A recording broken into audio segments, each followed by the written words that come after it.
जब इच्छाएं जाहिर कर दिए तो उसके बाद मेरा कहने तो चिराग जी आप बताएं।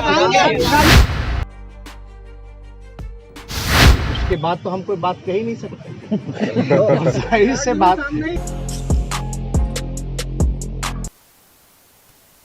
पल पल पर बदलती बिहार की राजनीति ने कई करवट लिए हैं और ये पिछले करीब 8-9 महीनों से लगातार देखने को मिल रहा है, जहां एक तरफ आपने देखा होगा कि किस तरह से एनडीए के घटक दल आपस में ही सामंजस्य नहीं बिठा पा रहे हैं, वहीं महागठबंधन बिल्कुल सामंजस्य के साथ चल रहा है और समय समय पर एनडीए को कड़ी टक्कर भी दे रहा है। अब तो स्थिति ऐसी हो गई है कि लगातार इस बात के कयास लगाए जा रहे हैं कि तेजस्वी यादव जो महागठबंधन को लेकर के आगे बढ़ रहे हैं उसमें कई दल शामिल हो रहे हैं। आज चिराग पासवान मुलाकात करने के लिए तेजस्वी यादव के आवास पर गए थे।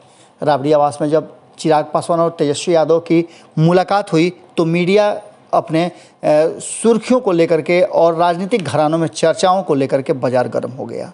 आपको बता दें कि हालांकि ये मुलाकात किसी और कारण से थी, लेकिन राजनीतिक लोगों की मुलाकात के मायने बदलते रहते हैं। आपको बता दें कि दोनों ने मीडिया से मुखातिब होते हुए बहुत सारी बातें कही। उनमें से जो मुख्य बातें थी उन बातों ने इस बात की तरफ इशारा कर दिया है कि अब चिराग पासवान भी तेजस्वी के साथ गठबंधन के लिए लगभग मन बना चुके हैं।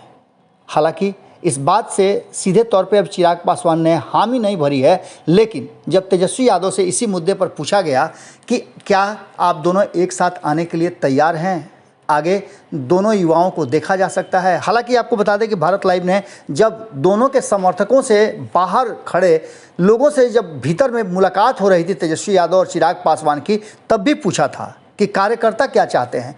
कार्यकर्ताओं ने स्पष्ट कर दिया है कि महागठबंधन के तरफ चिराग पासवान को शिफ्ट करना चाहिए, क्योंकि रामविलास पासवान के साथ उनका एक लंबा संबंध रहा है लालू प्रसाद का, और महागठबंधन में उन्हें मान सम्मान मिलेगा जो एनडीए में नहीं मिल रहा है। अब इन सब बातों को लेकर के जब चिराग पासवान से पूछा गया तो उन्होंने कहा है कि हाँ, हम मुलाकात करने तो आए हैं, लेकिन आज संदर्भ दूसरा है। कोई राजनीतिक चर्चा करने नहीं आए हैं, बल्कि पिता की बरसी है, उस बरसी पर निमंत्रण देने आए हैं।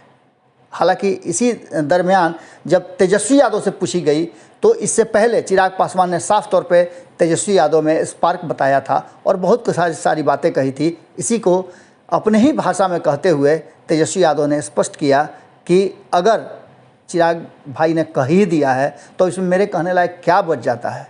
मुस्कुराते हुए उन्होंने एक तरह से समझिए तो मौन स्वीकृति भी दे दी, और मौन स्वीकृति के रूप में कहीं ना कहीं चिराग पासवान की भी स्वीकृति थी कि महागठबंधन के तरफ उनका आना सॉफ्ट कॉर्नर की तरफ इशारा कर रहा है, और हो सकता है कि बहुत जल्दी चिराग पासवान और तेजस्वी यादव एक साथ नजर आएं। सुनिए क्या कहा दोनों ने पत्रकारों से बातचीत करते हुए।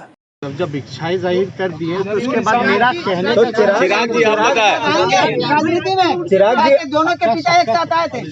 अब गेंद आपके पाले में है चिराग जी, क्या आप मैं एक बात स्पष्ट कर दूं, आज जो मुलाकात हुई है इसके राजनीतिक मायने नहीं निकाले जाने चाहिए, ये मैं आप लोगों से आग्रह करता हूं। जैसा इन्होंने भी कहा, आज एक व्यक्तिगत तौर पर एक पारिवारिक कार्यक्रम, उसके लिए मैं इनको आमंत्रित करने आया हूं। आगे के जो राजनीतिक जो सवाल है, मुझे लगता है उसके लिए ये उचित समय नहीं है, जगह नहीं है, उसकी चर्चा हम लोग भविष्य में करेंगे। पर व्यक्तिगत चिराग जी एक सवाल चिराग जी, अगर ये वीडियो पसंद आई और वह बिहार के राजनीति और बिहारियत से सरोकार रखेनी तो सब्सक्राइब बटन दबा के चैनल के सब्सक्राइब कर ली। ओजे एगो घंटी बा, ओकरा बटन दबा देला से कुल सटीक और मारक खबर रुआ मुफ्त में मिल जाई। अगर रुआ पत्रकारिता के हमनी के नया प्रयोग में सहयोग कर चाहतानी तो ज्वाइन बटन दबा दी। पेटीएम नंबर नोट कर ली 9386816700। धन्यवाद।